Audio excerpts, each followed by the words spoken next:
Tu mets les produits, tu évites le soleil. Mais malgré ça, tes taches sont toujours là. Voici 5 causes cachées qui ralentissent tes résultats. Premier, le diabète ou le prédiabète peut te causer de l'hyperpigmentation au niveau des joues ou du cou. En fait, si tu fais de la résistance à l'insuline, tu peux stimuler ta mélanine.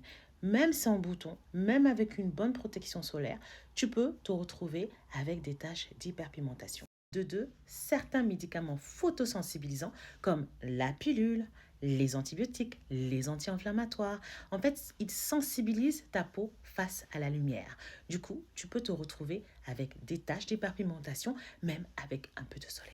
De 3, le stress et la fatigue chronique. Tu es souvent stressé à fleur de peau. Dis-toi que ça stimule une hormone qu'on appelle le cortisol. Et oui, c'est l'hormone du stress. Bah, devine quoi? Cette hormone, qu'est-ce qu'elle fait?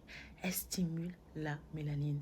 Du coup, si tu vois que tu as vite assombri, que tu as des taches, que ton teint est brouillé, bah, ça peut être une des raisons de tes taches.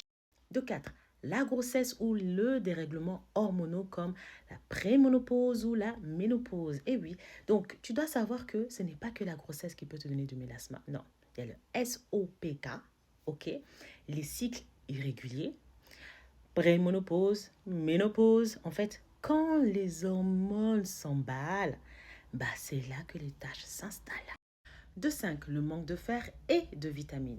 Tu as constaté que ta peau était terne, que tu cicatrisais très très mal, tu as perdu de l'éclat. Peut-être que tu as un manque de fer ou de vitamine B12 ou de vitamine D ou vitamine C. Bref, tu as compris. Parce qu'à partir du moment que tu constates que ta peau elle est terne, tu as beau tout mettre, te protéger la peau du soleil et que vraiment ça ne change pas, c'est certainement à cause de ces carences. Donc si tu as aimé ma vidéo, n'hésite pas à liker et à partager. À très vite.